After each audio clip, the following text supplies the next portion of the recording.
Okay buddies, आज हम देखने वाले हैं एपिसोड 7 को। और अगर तुमने इससे पहले वाली वीडियोस नहीं देखी है तो प्लीज एक्सेस कर लेना। इस एपिसोड का नाम है nothing is dangerous as an ignorant friend. Episode की शुरुआत में होरिगिता को उसके रूम के अंदर सोते हुए दिखाया जाता है। तभी अलार्म बजता है और होरिगिता जागती है। साथ ही साथ होरिगिता हमें कुछ बताती भी है। सबसे पहले वो हमें बताती है कि फर्स्ट ईयर वालों के सेमेस्टर एग्जाम खत्म हो चुके हैं और यहाँ पर उनकी गर्मियों की छुट्टियां पड़ रखी है, जिसका कुछ समय बीत चुका है। इसके बाद वो नहाने चली जाती है। जब वो नहाकर बाहर आती है तब वो देखती है कि उसके फोन पर आयाना कोजी का कॉल आ रखा है। शुरू में 2 बार तो वो आयाना कोजी का कॉल काट देती है, लेकिन तीसरी बार वो कॉल उठाती है। फोन उठाने के बाद वो आयाना कोजी को कहती है कि तुम्हें समझ नहीं आता कि मुझे तुमसे बात नहीं करनी है। आयाना कोजी कहता है कि क्या तुम स्विमिंग करने चलोगी, लेकिन आयाना कोजी आगे कुछ कह पाए उससे पहले ही होरिगिता उसको कॉल काट देती है। अब यहाँ पर रात का सीन होता है, जहाँ पे हमें दिखाया जाता है कि 3-4 बच्चे मिलकर कुछ प्लानिंग कर रहे हैं। इनमें एक बच्चा बैग में बहुत सारा सामान भर के लाता है, जिसके बाद वो कहता है कि इस सामान से हमारा मिशन पूरा हो जाएगा। वेल बडीज, इस मिशन का नाम है लड़कियों के चेंजिंग रूम में झांकना। अब यहाँ पर अगला दिन हो जाता है, जहाँ पर हमें दिखाया जाता है कि होरिगिता आयाना कोजी की बात से एग्री हो चुकी है और वो पूल में जाने के लिए अपना सामान पैक कर रही है। जैसे वो बाहर निकलती है उसको ये दोनों दिख जाते हैं। ये है योसुके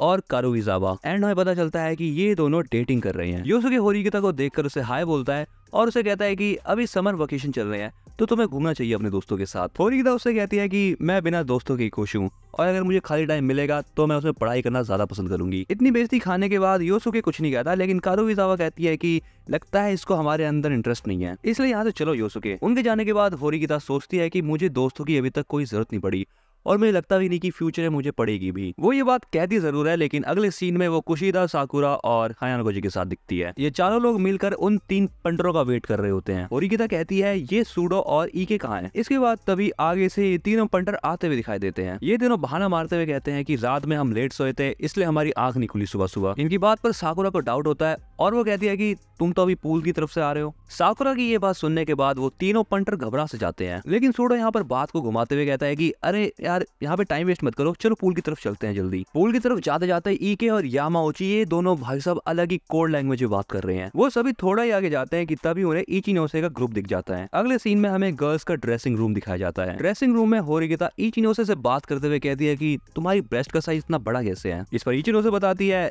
ये तो नेचुरल है। खैर, साकुरा को छोड़कर बाकी सभी लड़कियां पूल आउटफिट पे थी। साकुरा को देखकर कुशिदा उससे पूछती है कि तुमने ये क्यों पहन रखा है, जिस पर साकुरा बताती है मुझे स्किन रिवील करना ज्यादा पसंद नहीं है। अगले सीन में हमें सोटोमुरा को दिखाया जाता है, जो कि किसी बिल्डिंग के टॉप फ्लोर पे होता है और वो सभी बच्चों को लड़कों को मिशन के इंस्ट्रक्शन दे रहा है। इसके बाद हमें कुशिदा को दिखाया जाता है, जो कि सूडो से कहती है ये यामाउची कहाँ गया। यहाँ पर सूडो थोड़ी नौटंकी करता है उसे खोजने की, लेकिन तभी ईके कहता है शायद हो सकता है कि वो बाथरूम गया हो। खैर हटाओ उसको, हम अपने मजे करते हैं। सूडो उन सभी को कहता है अरे वो देखो वॉलीबॉल कोर्ट, चलो वहां चल के खेलते हैं। इसके बाद हमें यामाउची को दिखाया जाता है, जो कि एक क्लीनर के कपड़े पहन के गर्ल्स ड्रेसिंग रूम के बाहर घूम रहा था। इसी के साथ यहाँ पर सीन कट होता है और अगला सीन होता है वॉलीबॉल कोर्ट का। यहाँ साकुरा कहती है कि मुझे वॉलीबॉल खेलना अच्छे से नहीं आता, इसलिए मुझसे एक्सपेक्ट मत करना कुछ। बट कुशिदा उसे कहती है कि तुम चिंता मत करो, हमारे साइड में बॉयज ज्यादा हैं। इसके बाद 2 लड़कियों को चेंजिंग रूम में जाते हुए दिखाया जाता है, लेकिन रूम के बाहर अंदर ना जाने का बोर्ड लगा हुआ है। इसके बाद वो दोनों लड़कियां कहती है कि अब हम कपड़े कहाँ चेंज करेंगे। अगले सीन में हमें दिखता है कि उस चेंजिंग रूम के बाहर भीड़ लग चुकी है, जिस चीज को इचिनोसे और उसका ग्रुप नोटिस कर लेता है। वो सभी वहाँ पर जाने वाले होते हैं, लेकिन तभी ईके उन्हें आकर रोक लेता है। ईके उन्हें बोलता है कि अरे कहाँ जा रहे हो, मैच चल रहा है, तुम्हें दिखाई नहीं देता, तुम मैच पे ध्यान दो ना, भाड़ में जाए बाकी सब। बट यहाँ पर ईके इतने ज्यादा अजीब तरीके से बात कर रहा था कि बाकी लड़कियां घबरा जाती है उसे देखकर। कुशिदा ईके को देखकर कहती है आयाना कोजी ये कुछ अजीब नहीं लग रहा तुम्हें? आयाना कोजी उसे कहता है हाँ लग तो रहा है, शायद उसने कुछ उल्टा सीधा खा लिया होगा। इसके बाद सोटोमुरा को दिखाया जाता है, जो कहता है काम कैसे चल रहा है यामाउची। यहाँ यामाउची बताता है कि अरे यार मुझे बहुत ज्यादा प्रॉब्लम हो रही है कैमरा फिट करने में इधर। ये बात सुनने के बाद सोटोमुरा उसे एक बहुत बढ़िया मोटिवेशनल स्पीच देता है और लास्ट में कहता है कि तुम्हें ये करना ही होगा सोल्जर, क्योंकि हम सभी लड़कों की उम्मीद तुमसे लगी हुई है। वॉलीबॉल खेलते खेलते यहाँ पर कुशिदा फिर नोटिस करती है कि यार बहुत देर हो चुकी है, ये यामाउची आखिर गया कहाँ, कहीं वो किसी मुसीबत में तो नहीं। ईके उसे शांत करते हुए कहता है अरे नहीं ऐसा कुछ नहीं हो सकता यार। कुशिदा उसे कहती है कि तुम्हें अपनी दोस्त की चिंता नहीं है क्या? अब यहाँ पर हमें पता लगता है कि कुशिदा ईके का क्रश है। अब यहाँ पर ईके सोचता है कि कुशिदा कहीं ये तो नहीं सोच रही मेरे बारे में कि मुझे अपने दोस्तों की परवाह नहीं है। अगर वो ऐसा सोचेगी मेरे बारे में तो मेरा काम कैसे बनेगा आगे। अब यहाँ पर ईके कोड लैंग्वेज में सोटोमुरा कहता है कि अबे भाई बहुत बड़ी गड़बड़ हो चुकी है, अब हमें ये मिशन क्लोज करना पड़ेगा। अब यहाँ पर सोटोमुरा फटाफट से यामाउची को कहता है कि जल्दी वहां से हटो, मेरा मतलब ये है कि जल्दी से जल्दी वहां से निकलो। अभी जो हुआ ये देखने के बाद सूडो ईके को पकड़ लेता है। कुशिदा यामाउची को ढूंढने के लिए वहां से निकल ही रही होती है, लेकिन तभी यामाउची कहीं से भागते हुए आता है। यामाउची ये बहाना मारता है कि बाथरूम की लाइन बहुत ज्यादा लंबी थी, इसलिए मुझे वहां पर बहुत टाइम लग गया। ये सुनने के बाद साकुरा कहती है अभी यामाउची आ चुका है तो मैं जा रही हूँ रेस्ट करने। लेकिन तभी ईके चिल्लाता है कि अरे मुझे बाथरूम जाना है। एंड ये बात कहने के बाद वो वहां से निकल जाता है। सोटोमुरा ऊपर से देखता है कि रुएन और उसका ग्रुप भी वहां पर आ चुका है। चेंजिंग रूम के बाहर जो साइन बोर्ड लगा हुआ था वो देखकर एल्बर्ट ने उसको वहां से हटा दिया। सोटोमुरा ये देखने के बाद ईके को फटाफट से कॉल लगाता है और कहता है कि एनिमी अंदर आ रहे हैं, इसलिए वहां से बाहर निकलो। अब यहाँ पर चेंजिंग रूम के अंदर ईके को कुछ दिक्कत आ गई थी बाहर निकलने में, और ये चीज देखने के बाद सोटोमुरा सूडो को कुछ सिग्नल देता है और उसे कहता है कि जल्दी जाओ ईके की मदद करो। एंड सूडो भी वहां से निकल जाता है ये कहकर कि मेरे पैर में कुछ दिक्कत आ गई है,